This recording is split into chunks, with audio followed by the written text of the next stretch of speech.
नमस्कार दोस्तों, जी के पाठशाला यूट्यूब चैनल पर आप सभी का स्वागत है। यह हमारे कंप्लीट साइकोलॉजी वीडियो सीरीज़ का पार्ट 37 है। इस पर्टिकुलर वीडियो में हम टोलमैन का अव्यक्त अधिगम सिद्धांत समझेंगे। तो चलिए बढ़ते हैं और देखते हैं कि हमने कितना पढ़ लिया और कितना हमें पढ़ना बाकी है। हमने जो है अधिगम टॉपिक पढ़ रहे थे। हम इस अधिगम टॉपिक को हमने 6 सब टॉपिक्स में डिवाइड किया था। ठीक है, पहला था अवधारणा, फिर अधिगम के सिद्धांत, अधिगम स्थानांतरण, अधिगम वक्र, अधिगम वैकल्य और अंत में अवधारणा मानचित्र। इनमें से हमने सर्वप्रथम अवधारणा के अंतर्गत अधिगम का अर्थ, अधिगम के सोपान, अधिगम की परिभाषाएं, विशेषताएं और प्रभावित करने वाले कारकों की चर्चा कर ली थी। फिर हमने अधिगम के सिद्धांतों को पढ़ना प्रारंभ किया था। अधिगम के सिद्धांतों को हमने 4 विचारधाराओं के अंतर्गत रखा था: व्यवहारवादी विचारधारा, संज्ञानवादी विचारधारा, आधुनिक संज्ञानवादी और मानवतावादी विचारधारा। हमने व्यवहारवादी अधिगम सिद्धांतों के अंतर्गत थार्नडाइक, पावलोव, स्किनर, क्लार्क हल और गुथरी के अधिगम सिद्धांतों को पढ़ लिया था कंप्लीट। फिर हमने शुरू किया था संज्ञानवादी विचारधारा के जो अधिगम सिद्धांत है उनमें हमने कोहलर का अधिगम सिद्धांत पढ़ लिया था। फिर नेक्स्ट हमारे आता है टोलमैन का अधिगम सिद्धांत, जो हम इस वीडियो में समझेंगे, कवर करेंगे। तो चलिए बढ़ते हैं वीडियो की तरफ और समझते हैं टोलमैन का अव्यक्त अधिगम सिद्धांत, गुप्त अधिगम सिद्धांत। देखिए, इस सिद्धांत के प्रतिपादक है टोलमैन। टोलमैन ने जो है इस सिद्धांत को दिया। इस सिद्धांत के अन्य नामों को एक बार देखिए। इस सिद्धांत के अन्य नाम है चिन्ह अधिगम सिद्धांत, गुप्त अधिगम सिद्धांत, उद्देश्यपूर्ण अधिगम सिद्धांत, संज्ञानात्मक मानचित्रण सिद्धांत, इसी को इंग्लिश में कहेंगे कोग्निटिव मैपिंग थ्योरी। और ये काफ़ी इम्पोर्टेंट नाम है कि कोग्निटिव मैपिंग थ्योरी किन्होंने दी। ठीक है, हालांकि हमें पता होता है कि गुप्त अधिगम, चिन्ह अधिगम टोलमैन ने दिया है, लेकिन एग्जाम में आ जाता है मान लो कि संज्ञानात्मक मानचित्रण जो सिद्धांत है ये किन्होंने दिया, तो हमें कन्फ्यूजन रहता है कि किन्होंने दिया। तो कन्फ्यूज नहीं होना है, ये इसी सिद्धांत का अन्य नाम है। फिर है एक और नाम प्रतीकात्मक अधिगम सिद्धांत। तो ये जो है सभी इसी अव्यक्त अधिगम सिद्धांत के अन्य नाम हैं। अब चलिए देखते हैं आगे कि टोलमैन का जो यह अधिगम सिद्धांत है, इस सिद्धांत से संबंधित कुछ फैक्ट्स, कुछ तथ्य। तो देखिए, प्रमुख विचार, इस सिद्धांत का प्रमुख विचार यानी कि इस सिद्धांत की समरी, ठीक है, निष्कर्ष क्या है इस सिद्धांत का, कि सीखना चिन्हों या प्रतीकों से शीघ्र होता है। यानी कि टोलमैन ने यह अव्यक्त अधिगम सिद्धांत दिया और यह स्पष्ट किया कि यदि व्यक्ति चिन्हों या प्रतीकों के माध्यम से सीखेगा तो वो जल्दी सीख पाएगा। ठीक है, तो मुख्य विचार यही है। फिर है प्राणी संज्ञानात्मक योग्यताओं के द्वारा संपूर्ण परिस्थिति का मानसिक मानचित्र बना लेता है। अतः इस सिद्धांत का नाम संज्ञानात्मक मानचित्रण सिद्धांत भी है। बिल्कुल, ये जो है संज्ञानात्मक योग्यताओं के द्वारा मानचित्रण कैसे बनाता है वो इनके प्रयोग से समझेंगे। तो चलिए बढ़ते हैं और समझते हैं कि टोलमैन ने क्या प्रयोग किया था। देखिए, प्रयोग जो था इनका, इन्होंने चूहों पर प्रयोग किया था। इन्होंने चूहों के 2 समूह लिए, समूह ए और समूह बी। समूह ए के चूहों को इन्होंने एक मेज मतलब भूल भुलैया में छोड़ा और एक मतलब इस भूल भुलैया के दूसरी ओर इन्होंने भोजन रखा।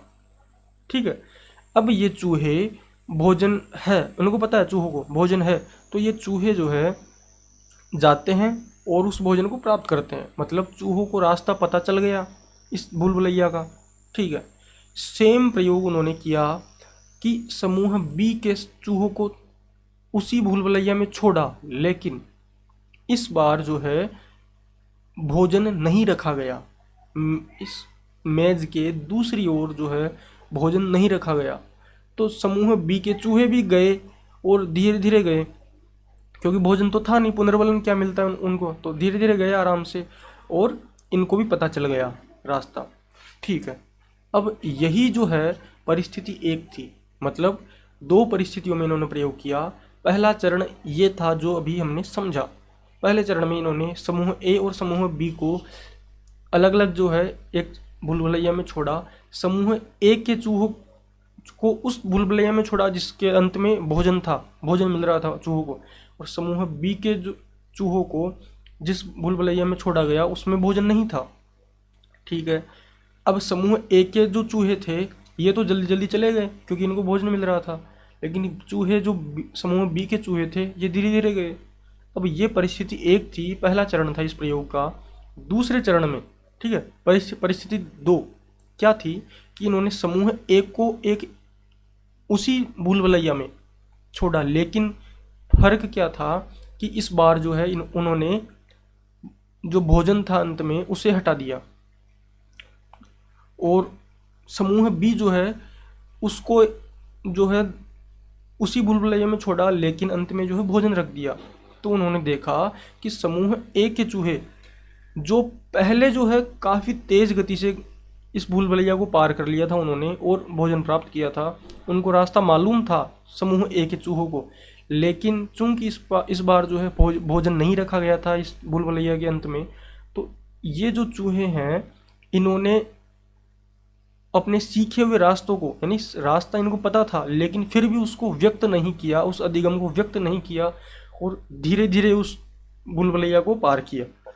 तो यही मेन चीज़ है कि इन्होंने अपने सीखे गए अधिगम को व्यक्त नहीं किया, तो तभी तो इस सिद्धांत का नाम अव्यक्त अधिगम है। ठीक है, गुप्त अधिगम है, यानी कि उन्होंने अपने सीखी हुई चीज़ को गुप्त रखा, ठीक है, प्रकाशित नहीं किया। जबकि जो समूह बी था, इन जो भूलभुलैया थी इसमें परिस्थिति दो में फूड रखा गया था, भोजन रखा गया था, तो उन्होंने देखा कि समूह बी के चूहे काफ़ी तेज़ गति से इस भूलभुलैया को पार करते हैं और भोजन को प्राप्त करते हैं। यानी कि कुल मिला के इस सिद्धांत का निष्कर्ष यही है कि समूह ए के चूहों को जो पहले जो है इस भूलभुलैया को पार करना सीख गए थे, उनको जब परिस्थिति दो में भोजन नहीं दिया गया तो उन्होंने जो है अपने सीखे गए जो ज्ञान था, अपने जो सीखी गई चीज़ थी उसको व्यक्त नहीं किया और इसको धीरे धीरे पार किया। जबकि समूह बी था, उन्होंने जो है पहले तो हालांकि धीरे गए थे, लेकिन इस बार जो है काफ़ी गति से इन्होंने भूलभुलैया को मेज़ को क्रॉस किया। तो यही है इनका प्रयोग कि समूह ए के चूहे जो है इनको रास्ता पहले से मालूम था, रास्ता सीख लिया था उन्होंने पार करना इस भूलभुलैया को, लेकिन समूह ए जो है दूसरी परिस्थिति में जब भोजन नहीं था तो अपने सीखे हुए ज्ञान को व्यक्त नहीं करता है, इसीलिए इस सिद्धांत का नाम है अव्यक्त अधिगम सिद्धांत। ठीक है, यह था इनका प्रयोग। तो आई होप आपको यह सिद्धांत अच्छे से समझ में आ गया होगा। अगर आपको यह वीडियो अच्छा लगा है तो वीडियो को लाइक एंड शेयर कीजिए, चैनल को सब्सक्राइब कीजिए। अगर कोई डाउट है तो कमेंट कीजिए। धन्यवाद। जय हिंद।